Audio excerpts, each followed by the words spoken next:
आरुरुक्षो मुनेयोर्गं कर्म कारणमुच्यते योगारूढ़स्य तस्यैव शमः कारणमुच्यते। अष्टांग योग के नवसाधक के लिए कर्म साधन कहलाता है और योग सिद्धि पुरुष के लिए समस्त भौतिक कार्यकलापों का परित्याग ही साधन कहा जाता है। परमेश्वर से युक्त होने की विधि योग कहलाती है। इसकी तुलना उस सीढ़ी से की जा सकती है जिससे सर्वोच्च आध्यात्मिक सिद्धि प्राप्त की जाती है। यह सीढ़ी जीव की अधम अवस्था से प्रारंभ होकर आध्यात्मिक जीवन के पूर्ण आत्म साक्षात्कार तक जाती है। विभिन्न चढ़ावों के अनुसार इस सीढ़ी के विभिन्न भाग भिन्न भिन्न नामों से जाने जाते हैं, किंतु कुल मिलाकर यह पूरी सीढ़ी योग कहलाती है और इसे तीन भागों में विभाजित किया जा सकता है: ज्ञान योग, ध्यान योग और भक्ति योग। सीढ़ी के प्रारंभिक भाग को योगारूढ़ अवस्था और अंतिम भाग को योगारूढ़ कहा जाता है।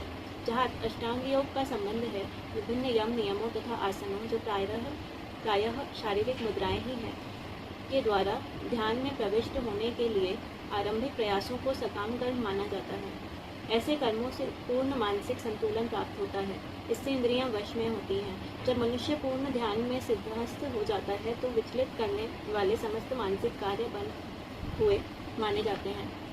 किंतु कृष्ण भावना भावित व्यक्ति प्रारंभ से ही ध्यान अवस्थित रहता है, क्योंकि वह निरंतर कृष्ण का चिंतन करता है। इस प्रकार कृष्ण की सेवा में सतत व्यस्त रहने के कारण उसके सारे भौतिक कार्यकलाप बंद हुए माने जाते हैं।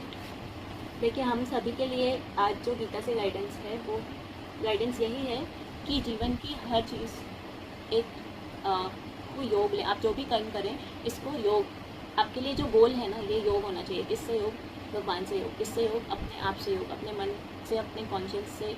आप जिस टाइम पे योग आप एक हो जाएं, आप उसको समझ पाएँ, ये आपका गोल हमें हमारी लाइफ में रखना चाहिए। और ये तभी हो पाता है जब जीवन की हर वस्तु, व्यक्ति, परिस्थिति, हर कर्म को, जो भी आप कर्म करते हैं, हर मटेरियलिस्टिक चीज़ें, जो भी हमारे पास चीज़ें हैं लाइफ में, इसको आप अचीवमेंट नहीं, ये नहीं कि ये आपका एक पोजेशन वे में नहीं, इसको आप सिर्फ एक साधन के रूप में देखें कि ये शरीर एक साधन है उस योग को करने का, ये मन एक साधन है उस योग को करने का, ये जीवन एक साधन है और इस जीवन में आने वाली हर चीज़ एक साधन की तरह है। जैसे एक गाड़ी होती है ना, उसका हम एक नाव होती है नदी पार करने के लिए, तो हमें एक नदी पार करनी है, उसके लिए हमें उस नाव में बैठाया गया है। अब ये जैसे ही नदी पार हो जाएगी, जब हमारा उस चीज़ से पीस अचीव हो जाए या जिस भी गोल के साथ आपके पास वो चीज़ थी वो अचीव हो जाए, तो उसके बाद उससे पोजेशन छोड़ के और आप उससे आगे बढ़ें। ये इस तरह की मानसिक प्रवृत्ति के साथ कर्म योग करते हुए हमें अपने जीवन का